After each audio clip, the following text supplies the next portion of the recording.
When 16-year-old Maya Rodriguez saw her science teacher, Mrs. Patricia Hoffman, accepting an award for her invention on the local news, Maya thought there had been a mistake. There wasn't. Mrs. Hoffman had stolen Maya's solar-powered water purifier design and claimed it as her own. Maya had spent 2 years working on the invention. Every weekend, every after-school hour, she poured into creating a device that could purify water using only sunlight.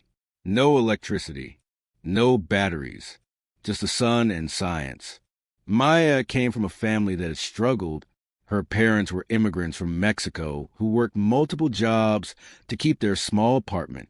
Maya had seen her grandmother back in their home village drink contaminated water because they had no other choice. That memory drove Maya to create something that could help. She worked in her school science lab after hours, staying late into the evening. Mrs. Hoffman, her AP chemistry teacher, would often check on her progress. Mrs. Hoffman seemed supportive, asking questions, offering suggestions, praising Maya's dedication. "This could really change lives, Maya," Mrs. Hoffman would say, examining Maya's prototypes. "You're so talented." Maya trusted her completely. Mrs. Hoffman was her favorite teacher, the one adult at school who seemed to really believe in her. When Maya finally perfected the design, she was ready to submit it to the state science competition. First place would come with a $10,000 scholarship and potential patent support. Money that could change Maya's life. Money that could help her family. But the night before the submission deadline, Mrs. Hoffman called Maya into her classroom. "Maya, I need to talk to you about your project," Mrs. Hoffman said, her face serious. "Is something wrong?" Maya asked nervously. "I'm concerned about your data. Some of your test results don't seem accurate. I think we need to hold off on submitting until we can verify everything." Maya's heart sank. "But the deadline is tomorrow." "I know, honey, but it's better to be sure than to submit something that might be questioned. Trust me, we'll submit next year when everything's perfect." Maya felt tears burning her eyes, but she nodded. Mrs. Hoffman was the expert. If she said the data needed more work, it probably did. Maya went home that night feeling defeated. 2 years of work, and she'd missed her chance because she'd rushed. 3 weeks later, Maya was scrolling through her phone during lunch when she saw it. A local news segment. Local teacher invents revolutionary water purifier. Maya's blood went cold. She turned up the volume. There on the screen was Mrs. Hoffman, standing next to Maya's invention, the exact device Maya had built, every detail identical. The news anchor was asking her about it. "I've been working on this for about 2 years, Mrs. Hoffman said, smiling proudly. "As a chemistry teacher, I've always been passionate about using science to solve real-world problems. This device can purify water using only solar energy, making it perfect for communities without access to electricity." Maya felt like she couldn't breathe. Those were her words, her design, her 2 years of work. "And I'm pleased to announce," Mrs. Hoffman continued, "that I've been awarded the state's Innovation in Science Award, along with a $25,000 grant to develop this further." The phone slipped from Maya's hand, clattering onto the cafeteria table. Students around her stared, but Maya couldn't move, couldn't speak. Mrs. Hoffman had stolen everything. Her invention, her dream, her future. And she'd done it with a smile, looking into the camera like she deserved every bit of praise.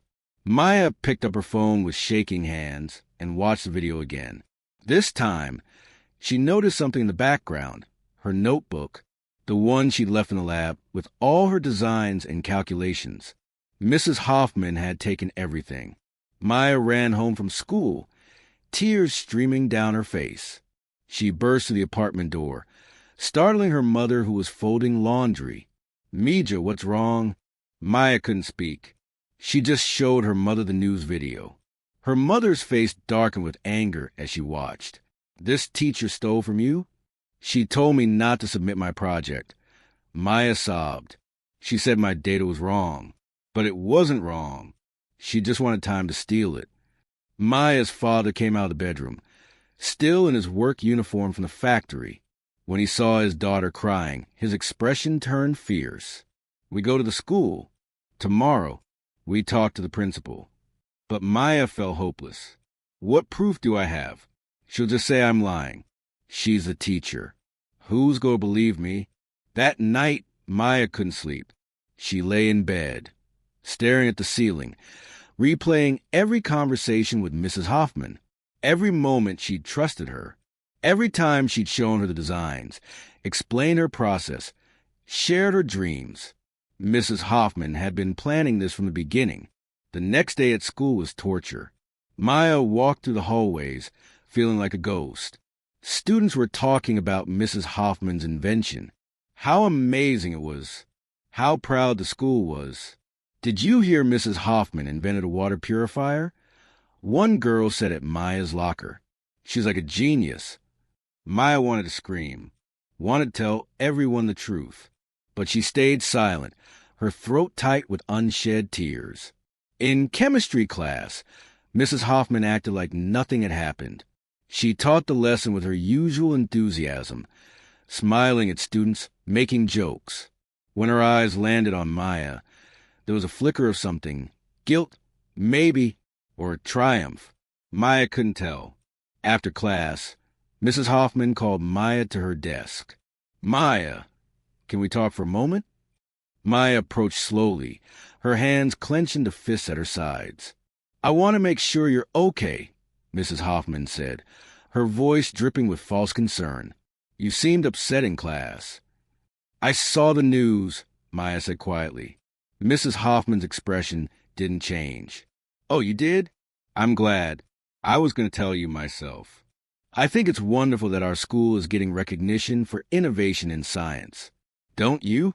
The audacity of it took Maya's breath away. Mrs. Hoffman wasn't even pretending anymore.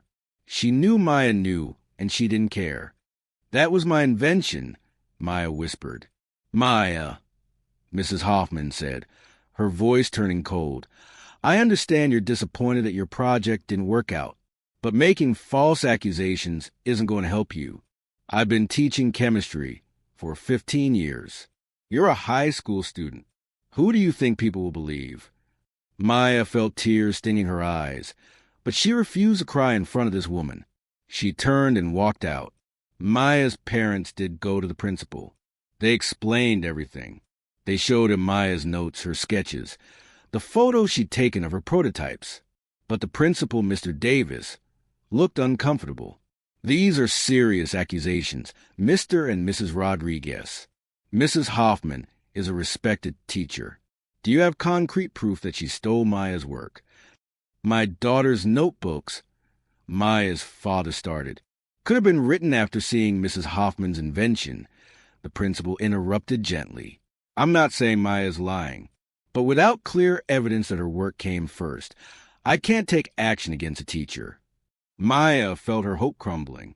Even with her notes, her photos, her testimony, it wasn't enough. Mrs. Hoffman had won. Over the next few weeks, Mrs. Hoffman became a local celebrity. The newspaper did a feature on her. She was invited to speak at a regional education conference. The school put her picture on the website. Maya watched it all, feeling increasingly invisible. She stopped going to science club, stopped staying after school. Her grades started slipping. Her parents tried to encourage her. "Don't give up, Mija. The truth will come out." But Maya didn't believe that anymore. Sometimes bad people won. Sometimes the truth didn't matter. One afternoon, Maya was sitting alone in the library when a freshman student approached her nervously. "Are you Maya Rodriguez?" the girl asked. "Yeah, I'm Sophie. I'm in Mrs. Hoffman's Chemistry 1 class." Sophie glanced around, then pulled out her phone. "I need to show you something. I think you need to see this." Sophie played a video. It was from 3 months ago, filmed secretly in Mrs. Hoffman's classroom. In the video, Mrs. Hoffman was photographing Maya's notebook, page by page, when Maya had left on the desk. Maya's heart started pounding. "How did you get this?" I forgot my backpack that day and came back after school, Sophie said.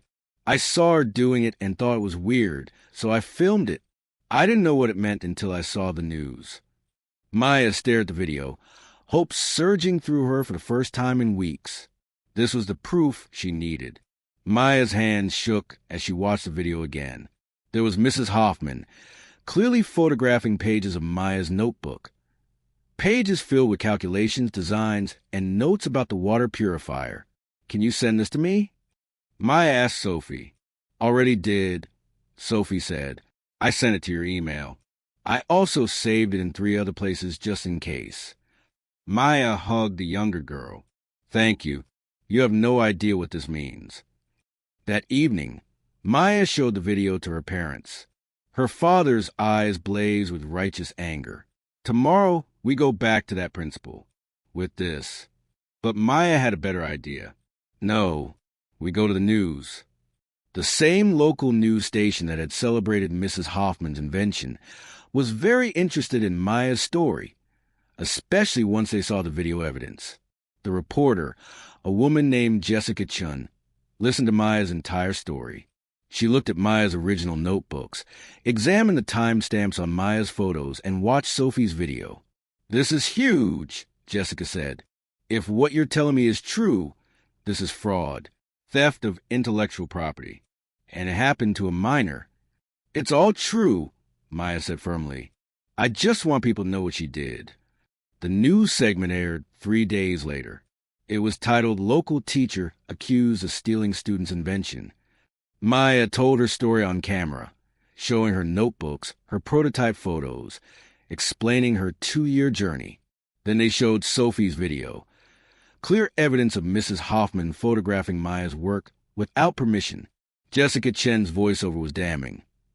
Mrs. Patricia Hoffman received praise and a $25,000 grant for an invention that may not have been hers. Tonight we ask, did this trusted teacher steal from one of her own students? The reaction was immediate and explosive. The video went viral on social media.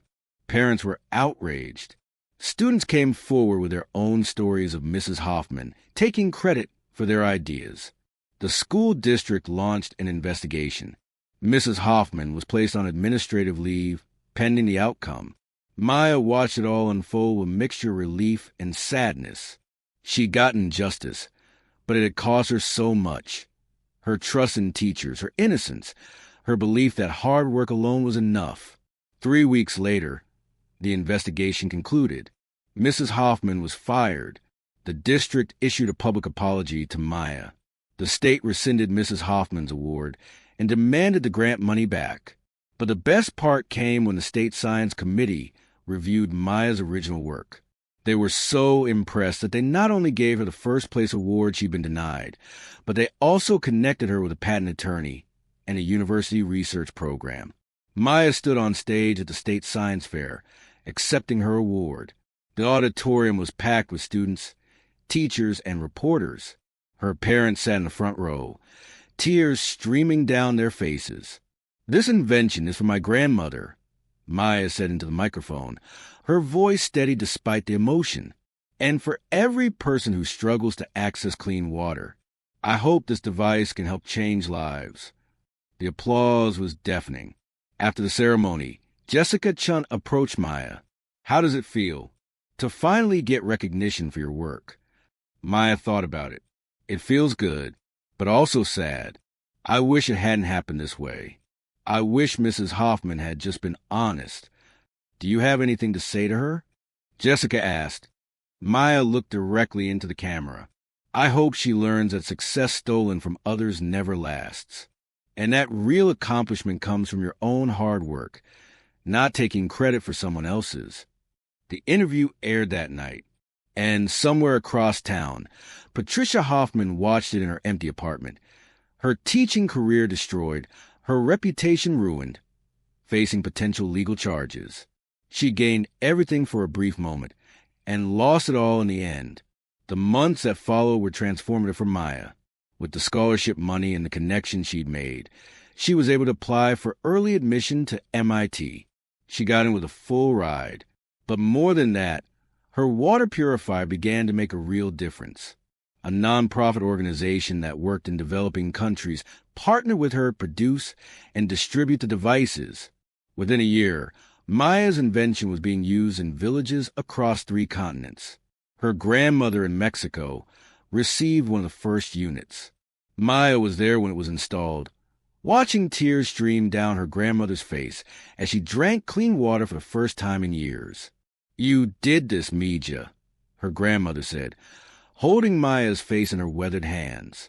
"You changed everything." Maya thought about Mrs. Hoffman in those moments. She could have been angry forever, could have let the betrayal poison her heart. But instead, she chose to focus on what mattered, helping people, pursuing her dreams, making a difference. Sophie, the freshman who'd filmed the crucial video, became Maya's friend. Maya mentored her in science, just as she wished Mrs. Hoffman had mentored her. "Why are you being so nice to me?" Sophie asked one day in the lab. "I didn't do anything special. I just showed you a video." "You did something incredibly special," Maya corrected. "You stood up for what was right even though you were scared. That takes real courage." Sophie smiled. "My mom said the same thing." Maya showed Sophie how to work on her own projects, how to document everything, how to protect her ideas. "Always keep records," Maya advised. "Photos, videos, dated notebooks. And never let anyone make you doubt your own work." As graduation approached, Maya was invited back to her high school to speak at an assembly about integrity in science. It was awkward returning to the place where she'd been betrayed, but Maya felt it was important. She stood on the auditorium stage, looking out at hundreds of students. Some of them had been there when Mrs. Hoffman was celebrated. Some had doubted Maya's story at first. "I'm not here to talk about what was stolen from me," Maya began. "I'm here to talk about what can't be stolen. Your integrity, your resilience, your determination." She told her story, but focused on the lesson. When someone betrays your trust, it hurts. It makes you want to give up. But giving up means they win twice. Once when they take from you, and again when they take your spirit. The students listened in complete silence. "I could have let Mrs. Hoffman's betrayal destroy me," Maya continued. "But instead, I let it teach me. It taught me to document my work, to speak up, to keep going even when things seem hopeless.